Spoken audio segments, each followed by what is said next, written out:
नमस्कार। पहला एप्लीकेशन है लो पास फिल्टर। इसमें एक आरसी होता है, तो जब यहाँ से फ्रिक्वेंसी कंपोनेंट जाते हैं तो हाई फ्रिक्वेंसी पे यहाँ से बाईपास हो जाते हैं और लो फ्रिक्वेंसी के ही इधर जाते हैं। उसकी कुछ कट ऑफ फ्रिक्वेंसी होती है, क्योंकि हाई फ्रिक्वेंसी पे इसका इम्पीडेंस कम हो जाता है तो यहाँ सिग्नल कम आता है। इसको बोलते हैं लो पास फिल्टर। इस लो पास फिल्टर को नॉइस फिल्टर की तरह भी बहुत जगह यूज करते हैं। दूसरा फिल्टर है हाई पास फिल्टर। यहाँ पे सी इधर था, आर इधर था, इधर क्या है, सी इधर है। तो हाई पास का मतलब हाई फ्रिक्वेंसी पास हो जाए। तो जब हाई फ्रिक्वेंसी कंपोनेंट आता है तो हाई फ्रिक्वेंसी पे इसका इम्पीडेंस कम हो जाता है तो ये पास हो जाता है। लो फ्रिक्वेंसी पे इसका इम्पीडेंस ज़्यादा होता है तो यहाँ ड्रॉप ज़्यादा होता है, तो इसको बोलते हैं हाई पास फिल्टर। फिर एक एप्लीकेशन है डीसी पावर सप्लाई। ये रेक्टिफायर है, हमने पूरा नहीं दिखाया है।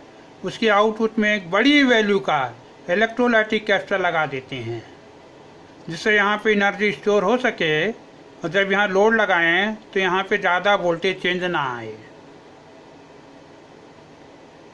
फिर एक एप्लीकेशन है नॉइस फिल्टर।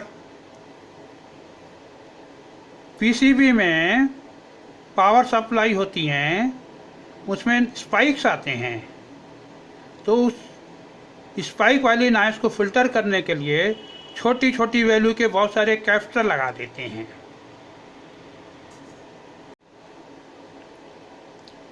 अब एक एप्लीकेशन है पावर फैक्टर इम्प्रूवमेंट। अधिकतर जगह लोड होता है, उसमें रेजिस्टेंस भी होता है और इंडक्टेंस भी होता है। इस इंडक्टेंस की वजह से इसमें रिएक्टिव पावर फ्लो होने लगती है। ऐसे इस रिएक्टिव पावर की वजह से पावर फैक्टर खराब हो जाता है, मतलब यूनिटी नहीं रहता, वन पावर फैक्टर 1 होना चाहिए। तो पावर फैक्टर कम होने से या इस रिएक्टिव पावर की वजह से इसमें कुछ एक्स्ट्रा करंट फ्लो होने लगती है, तो ये जो वायर हैं गर्म होने लगते हैं और सोर्स पे भी बर्डन पड़ता है। तो उसको ठीक करने के लिए कैपेसिटर लगा देते हैं। कैपेसिटर की कैरेक्टरिस्टिक इंडक्टर से बिल्कुल रिवर्स होती है, ये दोनों कैंसिल कर देते हैं एक दूसरे को और पावर फैक्टर इम्प्रूव हो जाता है। फिर एक है सीरीज कैपेसिटर।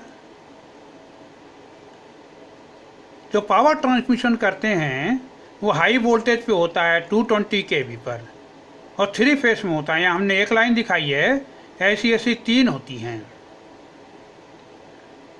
तो ये जो वायर है बहुत लंबा होता है, 100 किलोमीटर, 200 किलोमीटर, 300 किलोमीटर, 500 किलोमीटर। तो इस वायर में रेजिस्टेंस भी होता है और इंडक्टेंस भी होता है।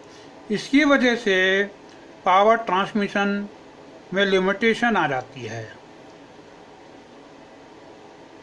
इसको इम्प्रूव करने के लिए यहाँ पे एक कैपेसिटर लगा देते हैं सीरीज में। ये हमने लगा दिया है कैपेसिटर। ये इंडक्टर और ये रेजिस्टर इस वायर का है। ये कैपेसिटर इस इंडक्टर को पार्शली कैंसिल कर देता है और इस ट्रांसमिशन लाइन की कैपेसिटी बढ़ जाती है। इसको बोलते हैं सीरीज कैपेसिटर। कभी कभी इसको स्विच भी करते हैं, ऑन ऑफ करते रहते हैं जैसी ज़रूरत हो। ये जो हमने दिखाया है ये ग्राउंड है। इसको सीरीज कंपनसेशन भी कहते हैं।